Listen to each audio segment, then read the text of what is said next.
our gifts are usually so much a part of who we are that we tend to overlook it. And if you're not really building a business or a lifestyle that's aligned with your purpose, then you are just out here doing what you feel like you're good at doing versus what you're purposed to do. And even in that evolves as well. Just like I feel like our purpose changes. Like my purpose 10 years ago is not the same purpose I have today. You're listening to the Black Directory Podcast, where we focus on bringing Black entrepreneur experiences to the forefront. Each week, we will discuss the highs, the lows, and everything in between. I'm your host, Diamond Young. Let's dive in.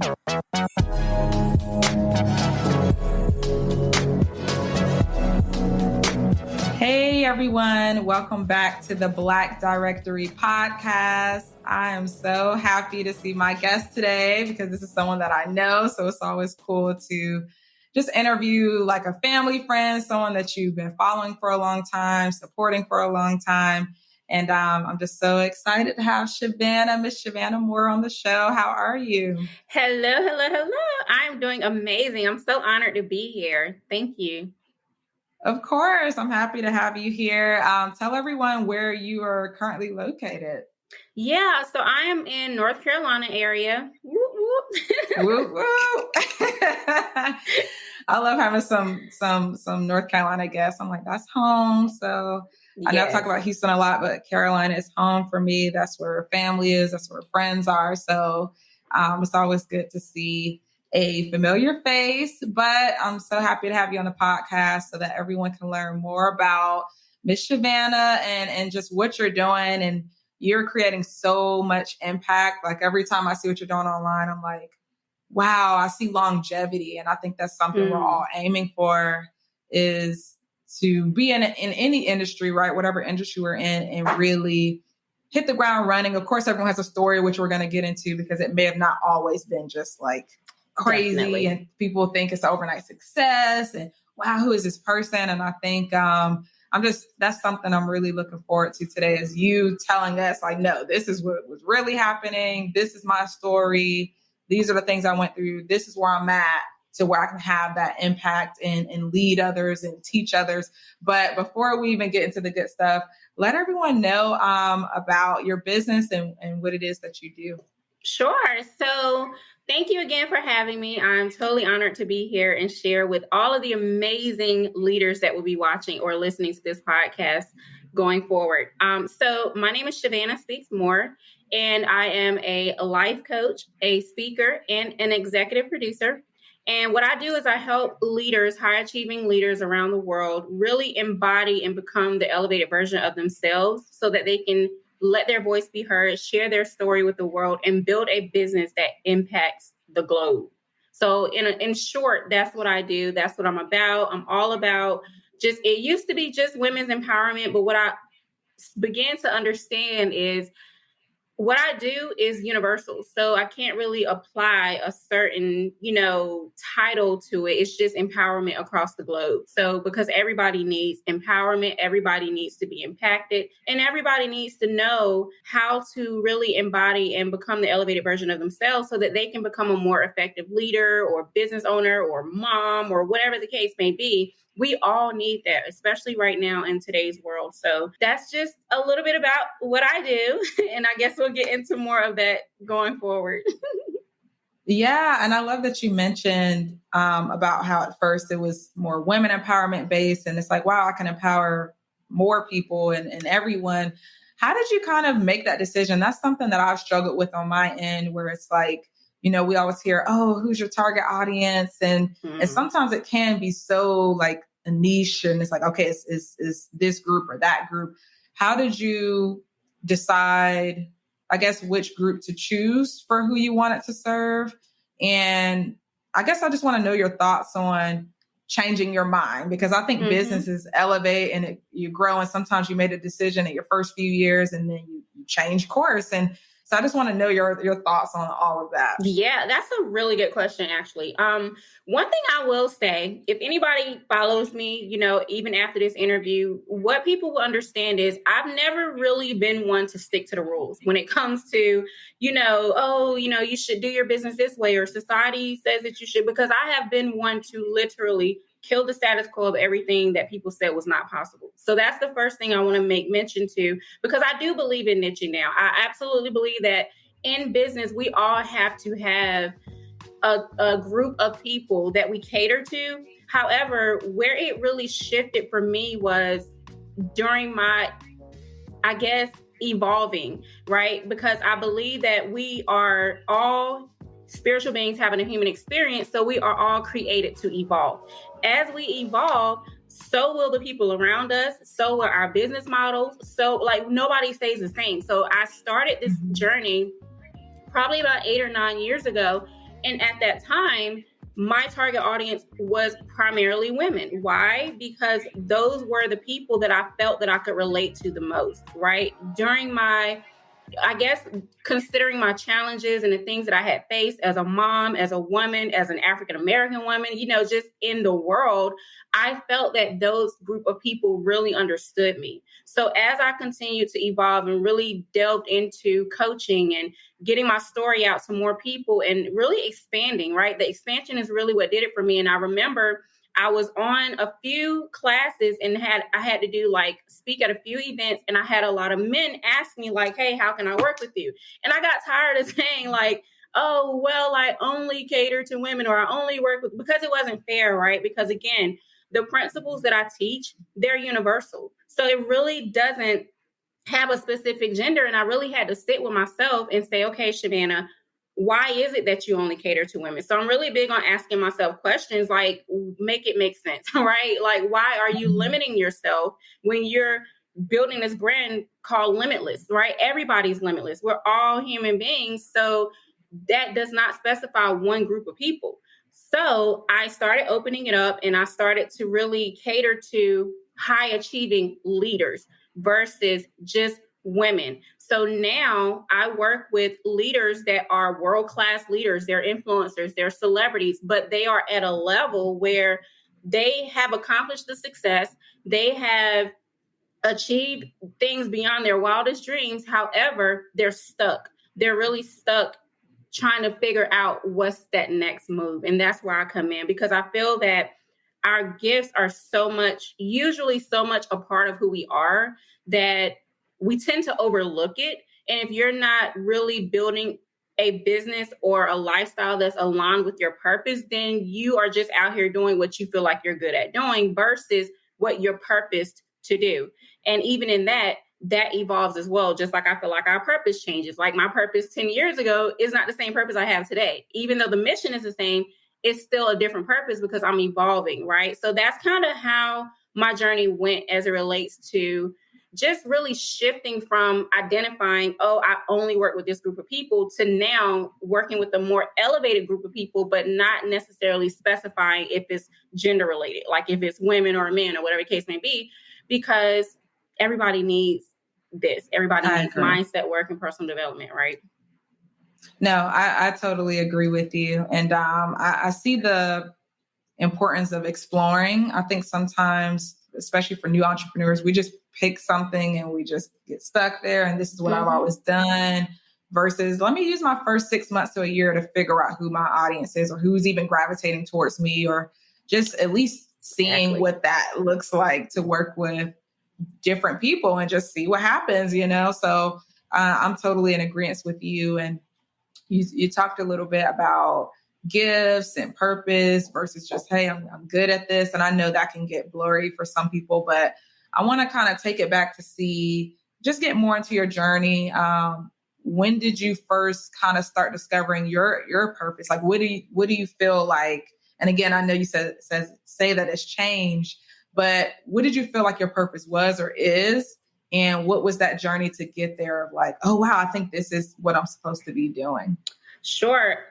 So this is a really interesting question to unpack. What I will say is, even as a young girl, on our journeys, usually when we're children, this is because this is literally one of the exercises that I do with my clients, really having them tap back into their inner child, because usually that's when I feel like those gifts are implanted and our purpose is implanted in us within that time. And then, we get on this journey and then life happens, right? And then we totally forget about what we love to actually do, like what we actually would get joy out of. And then we find ourselves doing what our parents told us to do, our teachers, our pastors, and all of a sudden we're living for everyone else. So for me, I started my entrepreneurship journey in 2013, November 25th, 2013. I was laid off from my corporate job. I had a background in mortgages as an underwriter.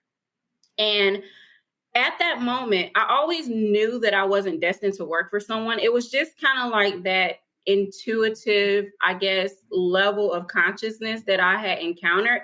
I just didn't know how, because I didn't grow up, for one, with a silver spoon in my mouth. And then for two, business wasn't a conversation that we had around a dinner table growing up. So nobody ever said, hey, you can start a business when you get older, or you can be all that you can be, be all that, whatever. We didn't have those type of conversations. It was always, well, you got to go to college, go get you a job, and you got to work 80 hours a week. And you got to, just to live, and then you retire. And it was just this storyline that society has made. And then I adapted to that perspective based on someone planting that belief in me. So I always knew, like, this isn't for me, because I was one of those people. I would sit at work and I would be looking out the window, and I've always been like a big visionary. So I would look outside and I would be like, man, one of these days I'm going to own a building like this. Or, I wonder what it would be like to be on the other side of this building, just really making a massive impact in the world and changing lives. And, and I always would envision these things. I didn't know the how. So one thing I will say is be careful what you ask for, because the day that I was laid off from my job, I was like, okay, really, this is what we're doing? Like, right now, like, it was like literally a few days before Thanksgiving, I was pregnant. My husband and I were separated. I mean, it could not have been a better time, right? So I was laid off from my job, and I remember I came home, all my bills were piled up. So I really hit a really dark place, and I became very depressed. And I remember sitting on my living room floor one day, and I sat there and I was attempting suicide. And then I heard a voice that said, your gift will make room for you. It was a light, still voice. It wasn't even like your gift. It was like, your gift will make room for you. And I was like, well, what is my gift? Because again, I don't know business. I don't know what that looks like. What do you mean? I just know I love to cook and I love talking to people. So I sat with it and I was just like, okay, what does that mean? And my story was the only thing I had. So I used it. So I went out there, I started my first business. He was in the kitchen. And we would bring in, like celebrity chefs from around the world. We would bring women together. We went on tour the very next year, and we created like this massive global movement. I remember. Yes. And so what ended up happening is so ironic, because during these events, I'm thinking, oh, I just want to have fun. I love to cook, women being sexy in the kitchen. We're showing you how to, build up your relationship. So I'm thinking, Diamond, and I want everybody to catch this. I was thinking that was my purpose. I was like, oh, this is what I love to do, blah, blah, blah. But what ended up happening is every single tour stop that we went to, women were crying. They were asking questions like, how did you do this? You're so empowering. How do you have all this confidence? And I sat with myself and I said, why do these people keep asking me? Like, it turned into like an actual empowerment event. So I started to sit with myself and say, okay, I was like, all right, God, what are you doing here? Because I just want to cook. I just want to be sexy in the kitchen. That's all I want to do. People want me to share my story. They want me to do this. And then it hit me. I said, wow, my purpose is bigger than me. It's so much bigger than these events. It's so much bigger than what I can even see right now. And then someone asked me to share my story in a book. I wrote the book. The very next year, someone asked me to share my story on stage. And it was almost like I just kind of stumbled upon my purpose, just going with the flow, if that makes sense. So I discovered my passion, my gift, and what I knew that I wanted to do. But then I stumbled upon my purpose in life. So it was a very interesting way of doing it, because I ran for so long. I was like, I'm not no speaker. This is not for me. Life coaches are everywhere. I don't want to do that. It's overrated. But it wasn't until I accepted the calling that my life changed forever. So hopefully that made sense. No, it definitely makes sense. And you touched on so much. I'm like, oh, so many questions are in my head. I'm like, okay, all right, we're going to unpack this. Depression, right? I think that's something that we're hearing about more. And of course, I don't know the exact timeline. Like, of course, it's like, you talked about the layoff, and then we know depression and suicide was somewhere in the middle. And then I'm guessing the events came where you're like, okay, no, my gifts will make room for me. I'm gonna, But what was that timeline like in real life of like, because, for all we know, you could have still had that first event, seen success, and still be battling depression all along the way. Right. So I think that's something that I would love to talk about a little bit of what did it actually look like for you? Because I think it may look different to different people. How did you know you were depressed? And of course, as it relates to the suicide, of course, that's an indication of like, okay, I don't know if my life is worth keeping. I don't know if this is for me. I just want to talk about that a little bit more of how did you know, like, okay, something's wrong here, or I don't know if wrong is the right word, but you're like indicators are going off of, okay, I need to pay attention to my mental right now. Like, I'm not really feeling my best. Like, maybe I can't get out the bed. So I just want to know what did it look like for you? Yeah. So again, a great question. And you really covered most of it when you said that, like, I just had those moments where, like you said, I just didn't want to do anything. So for me, I am one of those people that's very, positive, vibrant. Like anytime you see me, I love hugging people. Like I'm just a very energetic person by nature. That has always been my personality. So in front of people, I was that person. Behind closed doors, I couldn't even tap into that person. So it was almost like I was being an imposter, so to speak, if that makes sense. And where it really hit home for me was, I think, when I began to see that regardless of what was happening around me, I just couldn't shake this feeling of it was almost like an emotional train wreck, right? So, and then I had to really identify, like, why do I keep getting in this hamster wheel? Because life was going great, then it'll get bad, then it was like a hamster wheel, right? So that's when I really started this spiritual journey, honestly. I think I ended up watching The Secret. And once I watched that, it was like it opened up my consciousness to another level to say, wait a minute, why am I putting myself through these things? I have a choice, right? I didn't know I had a choice growing up because, growing up, there were a lot of things that happened to me, like being molested and, just different things of that nature. And what ended up happening is when I got into entrepreneurship, those emotions were triggered by certain things. So something would happen, for example, like I'll be out at an event or doing something and someone would say something or something would trigger that emotion. And then I would find myself right back in that space again. And then I ended up watching that movie and reading a book, I think. And that really opened me up to say, wow, I actually do have a choice. Like I can actually change this. And that's what really led me down the spiritual journey to identify. And of course, at the time I was going to church all the time, but I still couldn't shake it. Right. I would go in there and I would jump around and everything was good. And then all of a sudden it was like, bloop, I'm right back here again. So once that opened up for me, that kind of led me down the journey to say, you know what, there's more out here. Let me really explore that. Right. And that's kind of how I ended up coming out of that, because then I started doing the work. I started doing the inner work. And that's why I teach my clients today to embody the inner work before you try to go out here and do all these accomplishments. Because you can go out here and have $1 million, a booming business, and still look at the world. I mean, there are people committing suicide all the time, and they're celebrities and they're influencers. And you're like, well, they got it all. Why are they doing? Because they're not connected to the core of who they really are and why they're doing what they're doing. And they have not done that inner work to be able to move past those things. So when, certain things happen, it triggers those emotions and they stay in that space, even though to the world, they look like, oh, I'm living my best life. They're still hurting inside. Right. So that's kind of what that journey looked like for me and kind of how I began to overcome it. And that's why I'm so big on now, even in business, a lot of people are like, well, how do you get to this level? And I'm like, well, who are you being? Like, we have to start to look at our being and who we're being versus doing, because you can do and you still find yourself broke or still find yourself depressed if you have not done the inner work, right? That's literally where everything starts. Everything. I think what's interesting too, you know, I always hear that phrase, check on your strong friends. Like, I just see that online all the time.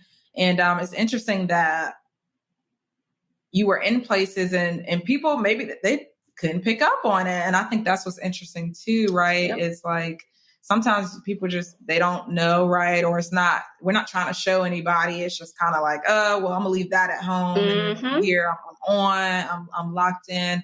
And I think honey, I had it down pat. Do you hear me? Like, you would never be able to tell, because like I said, I was always happy-go-lucky. So when people saw me, they're like, girl, you always smile. Like, you always on 100. And I'm like, yes.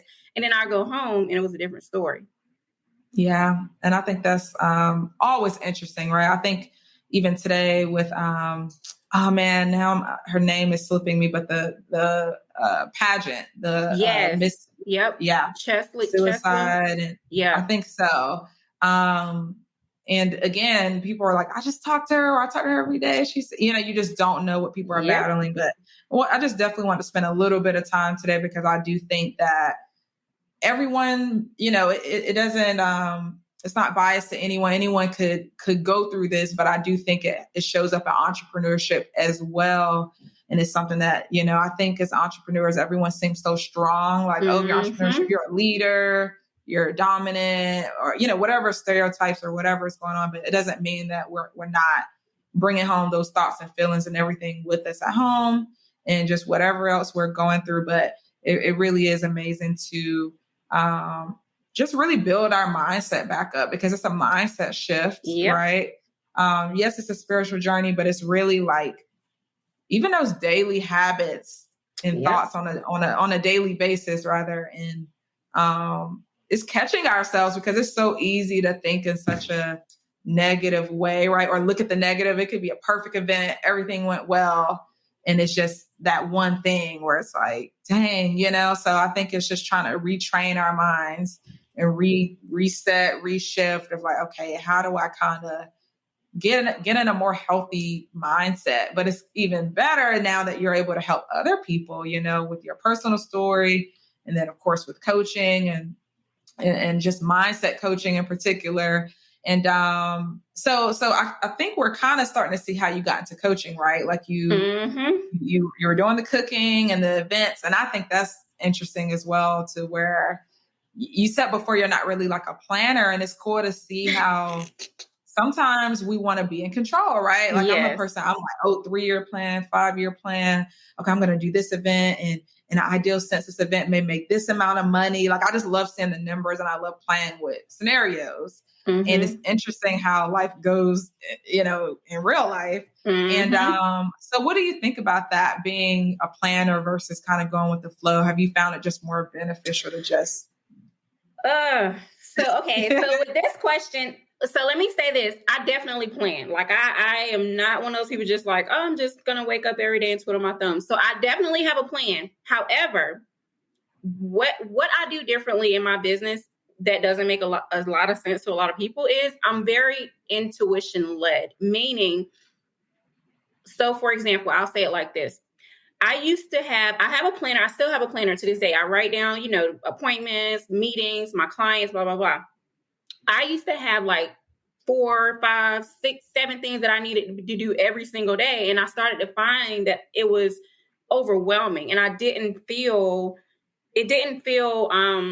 liberating to me, right? So what I started doing is, as I began to really incorporate the tools that I use, that I teach my clients, I began to say, okay, if I could just be in a space of allowing myself to just be and be present more than having 20 million things to do, that's when I feel that I get my most creative thoughts. That's when I get those downloads. That's when things make sense to me, right? Instead of me having 20 things to do Monday through Friday, now I may have 1 or 2 things to do a day. And then what I do is I allow space for my creative juices to flow, but especially as women, like when we are in our femininity, so to speak, that is really our most creative space to operate, to do business in. And I started to feel that I was operating my business more from a masculine energy versus just really tuning into who I am and allowing myself to be. And I was overwhelmed. I was burnt out, and I was just like, this is not the business that I want, right? So I started to just shift and do things a little bit differently. And I began to implement those habits every day. So every day now that I wake up, I always do my personal development, obviously, because that is like the forefront of everything that I do. But then if I have a client, for example, or 2 clients a day, I will prepare for those clients. I'll do that. And then I just allow myself to be present, because that's when I feel like things really just flow. Like, just allow yourself to be and not so caught up on having too many goals and too many things that you got to, because then when you don't reach them, then you're going to be upset, then you're going to feel like an imposter, and then it's going to trigger so many other emotions that aren't even necessary, right? So just, for me, I guess my whole perspective on it is it's okay to plan. It's definitely a smart move. However, don't get so caught up in the plan. Just allow yourself to be present more, and the answers will be revealed to you. Do you ever find yourself feeling overwhelmed with the tasks that you need to get done for your business? I know I'm not the only one. I'm talking graphic design, website design, admin work, you name it. And let's be honest, we don't have the time. We've all been there. You may be in a place where you're a solopreneur, or you don't have a team member yet that has a specific specialty or skill set, and that's okay, because we have a resource right at our fingertips that can make our lives easier. I'm talking about Fiverr. Fiverr is a platform that helps you find freelancers for the service that you're looking for. I've used Fiverr for the past 2 years, and honestly, it's been one of the best resources for my business. And I'm talking logo creation, research, market research, and even the podcast cover art that you see every week. It's just been so valuable to me, and that's what I want for you too. It's time to delegate and free up some time. Check out Fiverr today for your business needs and visit the show notes for more details. Back to the episode. Yeah, I think that's solid advice. And even in what you were saying, it's like you started off with the events and then, oh, wow, we love the way you tell your story. Have you thought about putting this in a book? That door open of like, okay, sometimes it's funny. I think seem like a one-off project. Like, okay, yeah, sure, I'll do it. And then that led to, hey, you should do like a speaking engagement. And I don't know, it's just cool how those doors open. Were you ever afraid to walk through any doors, or were you like, oh, this is exciting? Okay, I'm going to do it. All the time. I'm still afraid. Like literally, I'm literally about to be on TV in front of millions of people. Afraid is an understatement. However, I began to change my perspective and look at things more so from the lens of the people that I will impact versus me being caught up in my own feelings. Like, so I have to tell myself, Shavannah, you got this. And I'm one of those people, like, I'll just dive in head first. And then once I get myself in a situation, I'll be like, what did I just do? Right. I have to do that because that's the only way I'll get the confidence to keep going. So if I sit here and think about it too long, I always say, if you think too long, you think wrong. Because if I sit here and think about it, I'm going to be like, I'm going to talk myself right out of it. So I'll just go ahead and sign up, jump in head first.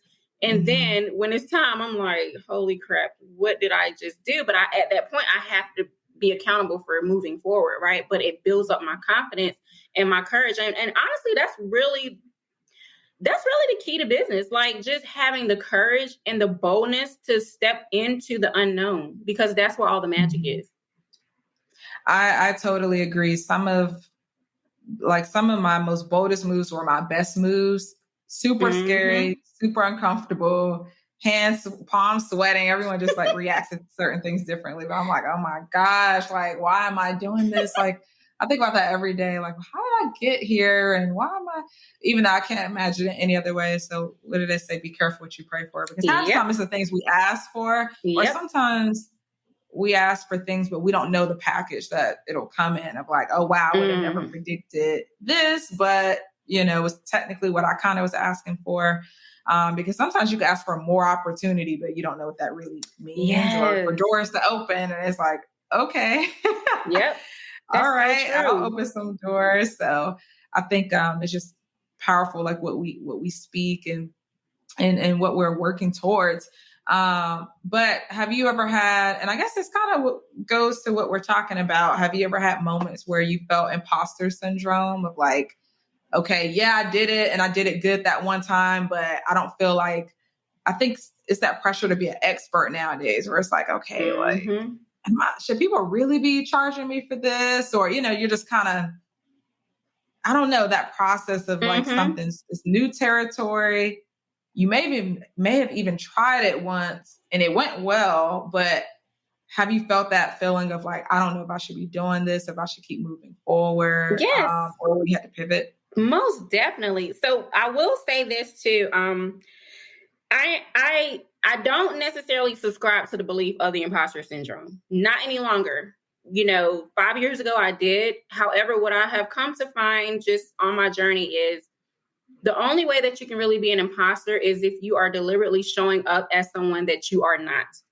And I feel this is where a lot of people, especially as entrepreneurs, where we get it twisted because we're feeling like, oh, well, I want to make $1 million, but I'm scared to go coach somebody because I never coached anybody before, right?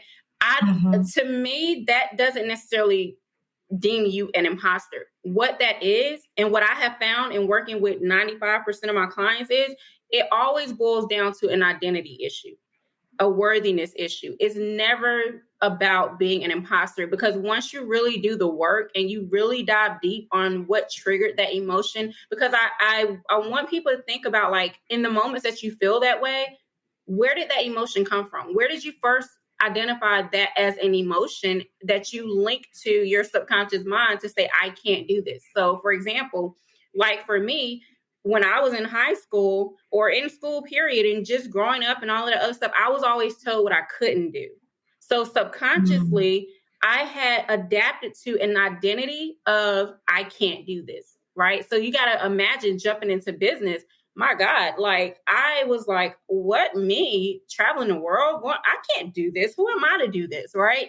That it had nothing to do with being an imposter because I was showing up as who I was. That's really who I was. However, it had something to do with my identity. It had something to do with the belief that I was holding that I couldn't do this. So once you really do the inner work in moments that we feel like this, my advice for anyone that's listening is to identify where that emotion first came from. Like, who told you you weren't worthy? Who told you that you couldn't do something? Because growing up, we hear no all the time, right? So it's like subconsciously, your parents tell you can't do this, you shouldn't do that. They tell you got to go to school. Everybody's telling you what to do. Like, everybody's shaping your life. So that becomes your Mm-hmm. identity.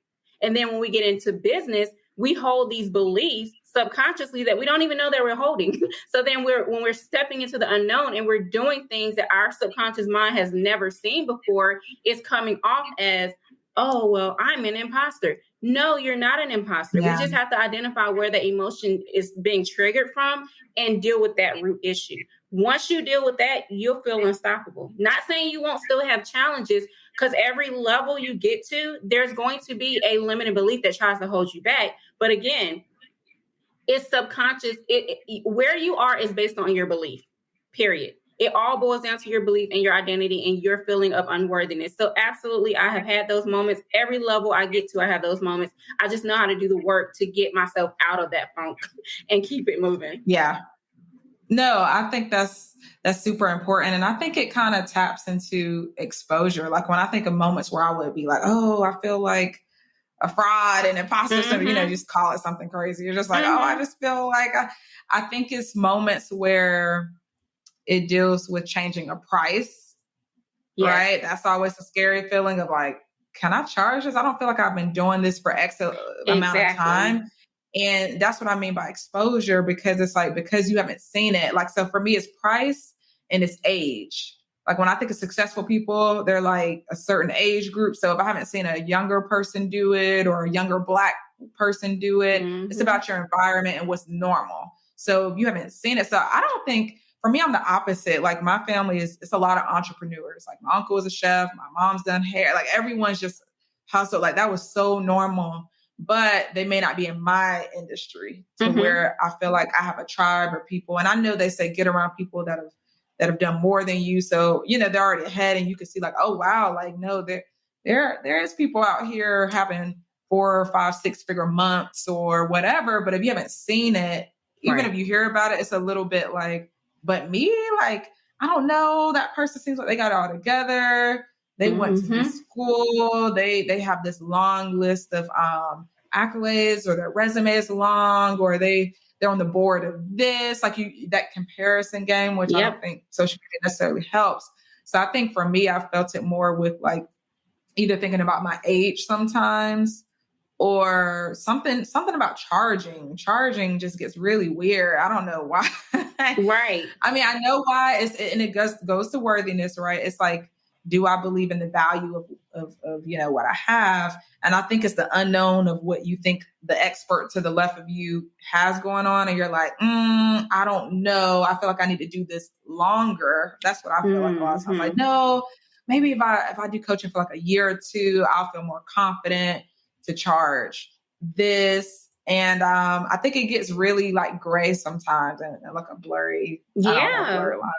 And it can be, because the thing is, when you're stepping into the unknown, we have to think like subconsciously, the way our mind is created. Our minds are created to keep us safe. That is just how we were created as human beings. However, one thing that I know is, and this is why I always say I really am like intuition led when it comes to my business, because your inner being always knows the way. Your inner being, whether you choose to identify it as God, the universe, source, however you identify the energy of God, that will always lead you the right way. What happens is, because our brains are created to keep us safe, when we get a download to say, well, Diamond, raise your price $1,000. Your inner being is clearly telling you what to do, that you're worthy of this. But our mind, because we haven't seen it subconsciously before, because we don't really believe that we can charge that amount, because that's really what it boils down to. People say, well, I know I'm worth $1 million, but you don't believe it, because if you believe it, you would be making it. That's how I get people when I say, no, we got to do the work, because until you believe it and you can really raise your level of consciousness to match the frequency of what you're trying to manifest or attract into your life, you're not going to reach it. You're not going to get there. And when we get these downloads and our inner being is telling us, hey, do this, this is the next move for you, it's clearly telling you what to do. But then our brain, because our brain is created to keep us safe, our brain it's almost like an alert goes off. Like, you're taking a risk, you're stepping into the unknown, you can't go there, you've never seen that before, so who are you to go there? So it's like this little radar that's like, right? So what I always try to encourage people to do when they're in those moments, honestly, is to really think about the story they're telling themselves, for one, because this is all a story. Like, all of this stuff is just made up. Like, all of this is just a facet of our imagination. So even with the world, everything is how you perceive it. We just apply titles to things, and that becomes our dominant thought, and that then becomes a story that then becomes our reality. So I always try to encourage people to identify kind of where that emotion is coming from, and then ask yourself, does this belief serve me and where I'm going, right? If you say, okay, I want to charge $1,000, but a part of you is saying, well, are you worth it? Do you have to put in more time? Do you got to do that? I've killed the status quo of everything that society said was possible, honestly, for Black women, especially Black women in my situation, experiencing poverty, being a high school dropout. Everything that I'm doing today does not make logical sense to the logical brain. It just doesn't make sense at all. I'm just one of those people that's crazy enough to believe that it can be done. And that's like this thing that I'm trying to prove to myself, like, oh, I can do this. So what else can I do? Like, how can I go bigger? How can I go harder? But I have to sit with myself often and say, well, if I want to make $100,000 a month, what story am I telling myself? Why that story no longer serves me? What belief do I want to believe? What story do I want to tell myself? And then I embody that version of myself. But I see why you keep saying you have to do the work, because it's not like a one-off. I'm going to say this quote and prayer and Nope. then I'm good the next day. Not at all. It's definitely a habit. Just like if you go to the gym, you're not going to go to the gym for 3 days and expect to get a six pack. It's a confidence. All of these things are habits, are muscles. It's like a muscle that you have to continue building, So there are things that I do daily, like doing my affirmations, doing the mirror work. There are habits that I have implemented into my life to keep me at that frequency so that when I have those moments where I'm starting to doubt myself or say, well, dang, who am I to charge $15,000? I have to tell myself, wait a minute, I am worthy of this. I believe in myself. I am more than capable of doing this. And then I start to look at my experience. I start to look at the people that I've helped. And then I start to feed the story that I want to be my reality. And then I embody that version of myself. And I'll give you a live example of what that looks like, because I've said that a few times and people are like, well, how do you do that? So really quick, what that looks like for me. A few years ago, I'm a big journaler. I don't journal as much as I used to, but a few years ago, when I began to really start to implement these habits of saying my affirmations, doing my manifestation boards, journaling, I would literally journal as if what I wanted to manifest has already happened. So instead of me journaling saying, man, I can't wait to the day that I can, be a full-time entrepreneur making at least $20,000 a month, I would journal and say, I am so happy and grateful that I am making $25,000 a month. All my bills are paid. It feels great to travel the world. And Diamond, I lie to you not. When I began doing those things, it felt natural because I had already went there in my head. I had already gone there in my vision. So when I was doing it, and it didn't hit me honestly until literally right before the pandemic happened. I think a few months before that, I remember I was out one day having sushi with my girlfriends, and I was sitting there and I was like, wait a minute, this is actually like everything that I would journal, like, oh my gosh, I'm so happy and grateful that I'm making $20,000 a month. I'm traveling around the world. I'm having sushi date with my girlfriends and drinking mimosas in the middle of the day. Like everything that I had already envisioned for myself was my reality. But I had to embody that version of myself before I became that version of myself. So even when I was broke as a joke and I had a negative bank account, I would literally go to the most expensive restaurant, get my laptop, order a salad and a water. Okay? A salad and a water, and just embody the presence of how it would feel to be around people that were wealthy, how it would feel to be around people that spoke a different language, how it would feel to be around people that play golf all morning long and then the rest of their day is doing whatever they want to do, right? I embodied that version of myself before I became that version of myself. So hopefully that helps somebody, just to kind of put things into perspective of what that looks like. No, that's definitely helped me. I'm just like, for one, like, let me go journal. Let me just start there and be intentional. But I get that. And I also get, which is like a whole nother perspective of how everyone's not meant to see your vision, right? Like, you could be on the phase where you believe and you see it and it hasn't happened yet. But I get why it's like, it's okay if it's just you too. You know what I mean? You and your journal, you and your private time, just getting your mindset there and getting you kind of locked in, because that's really what it's going to take to make it actually come into fruition. Is doing the work, but you have to get your mind on the right place first to even do the work, because and we do hear the phrase, do it scared, right? Like, okay, do it scared. Whatever you do, just do it, which is like, I do believe in that, like make progress, make movement towards something. But I also get why it's like, well, how do I operate in a little bit less fear and a little bit less and a little bit less? And I think it's like doing that work that you're saying too, of like, okay, yeah, like, and we're human, so we're going to feel fear and other kind of things. But it's like, how can I get to the place where I'm just more confident? And it's like, no, I believe this. Like, you all may not see it. I don't even see it, but I see it in my head, of course. That's helped me a lot. And I'm happy you gave that example of like, that's things that we could do. Change our environment. That's half the issues too. It's like, we're just at home all the time, when it's like, no, go to the park, watch people. Because now that I work from home, I've definitely, bring my laptop, I'll go somewhere. And it's always that one lady to the side that's like drinking her wine middle of the day. And you're like, what do they do? Like, what's going And then, but or they're just having a meeting there, and you're just like, dang, like you're just curious. I want to say something to that, because what I want everybody to get, and I know we probably got to wrap it up soon, but I want everybody listening to this to understand that we attract into our experience who we are.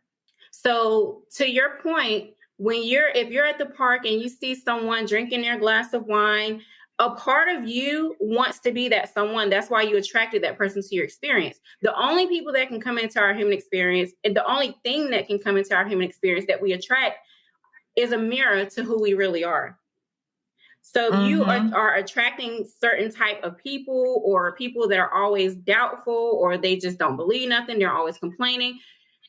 You have to check yourself and check where your level of belief is and why you are attracting those type of people. Because I'm going to tell you something.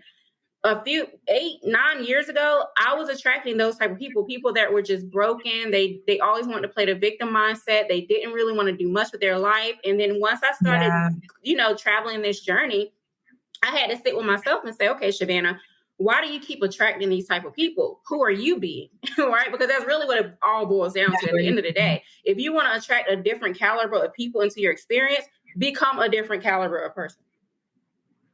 Period. I agree. I totally agree. You have to make those necessary adjustments along the way, because it does have an impact. It definitely has an impact. Okay, so time is going by, but I definitely I don't want to end this without talking about your new show. So let's start right. Like, it's just so amazing to see just what's going on and what's happening right now. So tell us about your new show coming to CBS. Sure. Okay. So Limitless Living with Shavannah Speaks More, obviously, because limitless, I just feel like we're all limitless. I just feel like there's nothing that anybody cannot do, or there's nothing that anyone can't do, blah, blah, blah. You know what I'm saying? So, and honestly, this literally was one of those things, when I say go with the flow, that just dropped in my lap. I set the intention, I left it alone. So we will be launching this spring on CBS. We're also going to be expanding to like Roku, Apple TV, Google TV, and Amazon Fire as well. So basically the show is just about entrepreneurs, influencers, and people that just have stories, right? Because the model of our show is everybody is somebody, So too often on my journey, I felt like my voice didn't matter. I felt like I had to fit in. I felt like my story didn't matter. And I always said, if God ever blessed me with a platform to be able to help other people let their voices be heard, I'm going to take it and I'm going to run with it. And that's exactly what has happened. So we will be sharing the real life stories of people that are entrepreneurs, again, influencers, celebrities, and just your everyday people, and their stories of how they got to where they are, but more importantly, providing a sacred space for them to just be, because society has us thinking that we have to be a certain way. And that's not always the way things are supposed to be. And again, that's if you go back to like all of these celebrities and everybody out here that's like committing suicide and getting depressed, there's something that's lacking there, right? People don't feel like they can show up and be who they really are authentically. And this show is going to provide the space for you to do just that, right? So that's the short end of it. So I'm really And how did you should be. I'm super excited. How did you come across this opportunity? Like, I know you said you set the intention, you left it alone. Tell us a little bit more about how this fell in your lap, or however it happened. I want to know. Yeah. So I've been doing media since I've been into entrepreneurship. I've done a lot of like national media features and radio interviews and podcasts. I've been in the media for quite some time now. So just sometimes being in position, I feel like will get you really far. So I got a phone call, I think it was last April. One of the connects that I got in the media world, and they were like, "Hey, Shavannah," and it literally caught me off guard. And they text me first and then call, and they were like, "Hey, I got an opportunity for you. I know you were thinking about doing a TV show, and CBS got something coming up." And I was like, because at first I was just like, again, going back to that identity issue, right? I was like, who am I to be, worthy enough to do a TV show in front of millions of people? So obviously those thoughts crossed my mind, but that's basically how it happened. I got the phone call. I answered the call. I got the contract and stuff.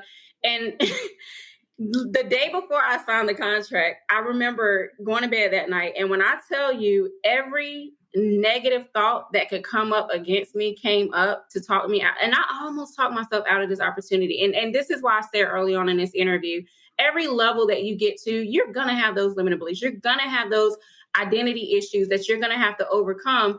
And I was thinking to myself, well, who am I to have a TV show? You know, I'm not Oprah. I'm not such and such. I'm not. And I started this whole like rampage of negative things that were not serving me, right? But then the next day I got up and I ended up calling one of the ladies on my team, and I was like, you know, this is a big deal. And she was like, girl, if you don't go ahead and sign that contract. So I was like, yeah, no, you know what? You're right. Let me just go ahead and stop. Cause I'm amazing, you know, and I just had to really start telling myself like, I'm worthy of this. I deserve this. This is what I worked all my life to come to. And then I'm about to talk myself out of it. So it was one of those moments again, where I just had to really apply my own tools and get myself in a mental space to understand that this opportunity wouldn't have came if I didn't attract it. Right. So I had to really think about that. Yeah. So that's kind of how it happened. I got the phone call. I answered the call. I almost talked myself out of it. And then I pushed forward. And at the time, we didn't have nothing together. Like I didn't have a name for a show. I didn't have a studio. I didn't have a production team. I didn't have absolutely nothing. But this is why I teach people the power of manifesting and believing in yourself and trusting yourself 100%, because none of that stuff was together.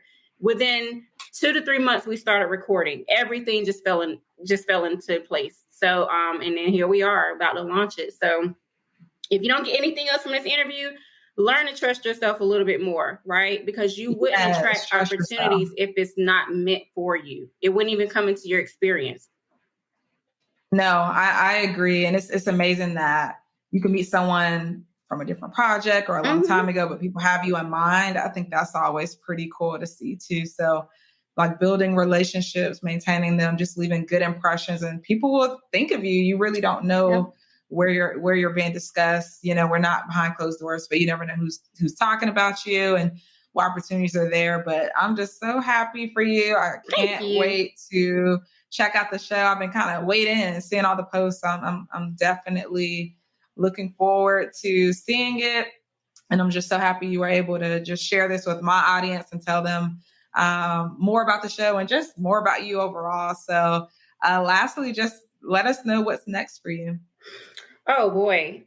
So what's next for me? I am definitely, I'm feeling like, cause you know, how I mentioned earlier, like, I just feel like our purpose does change. I feel like in this season of my life, I'm being called to really not only be the voice for other people and share my story, but also to provide a space for other people to do the same. Because I just feel like in today's world, there's so many people sitting out here with so many different stories. They're feeling voiceless, they're feeling hopeless, and they just really need that outlet to let it out and let their voices be heard. So I'm feeling like I'm being called to do something on a more massive scale. And I know you're probably like, well, Dag, CBS is a massive scale, but it's really taking me to another level of being able to provide a space for other people to let their voices be heard. Because, you know, I'm really big on stories, and I just believe that your story will take you places. My story is how I got to where I am today, like literally. Yeah. But I believe your story will take you places that you couldn't even imagine. I do believe that the gift that we all have and the purpose that we all have in our lives is something that we probably can't even begin to see, because it's beyond our human brain. It's somewhere out there in the supernatural, in the quantum physics world, where we can't even fathom all that's in store for us. And I'm at that peak right now where I'm like, wow, you know, this was a big deal, but I still feel like there's more. Yeah. So, it's never going to end. We are always evolving, just like the universe evolves every 17 seconds. As human beings, we're created to evolve. And what happens is when you don't evolve when you're supposed to, you feel stuck. You feel stuck. Right? Yep. You feel like, oh my gosh, where am I? And some people stay there forever. Right. Yeah. And that's what really, that's where all them other emotions come from. But that's a whole nother podcast. Right. Part 2. Yeah. Part 2. Now I'm excited. It's cool to see that if this is a peak, but it's not, it's like so much more that's going to happen after this. So that's what's so exciting. And Yeah, thank you so much. I'm so happy that we were able to do this. I learned a lot about you that I didn't even know. So of course everyone else is going to learn some things. So thank you so much for joining me. No problem. Thank you so much for having me. I've had a great time. Thank you for spending some time with us. Enjoying the show? Be sure to subscribe and leave us a rating and review. Interested in connecting with Black-owned businesses and joining the family? We got you covered. Download Black Directory in both the iOS and Android app stores. Until next time.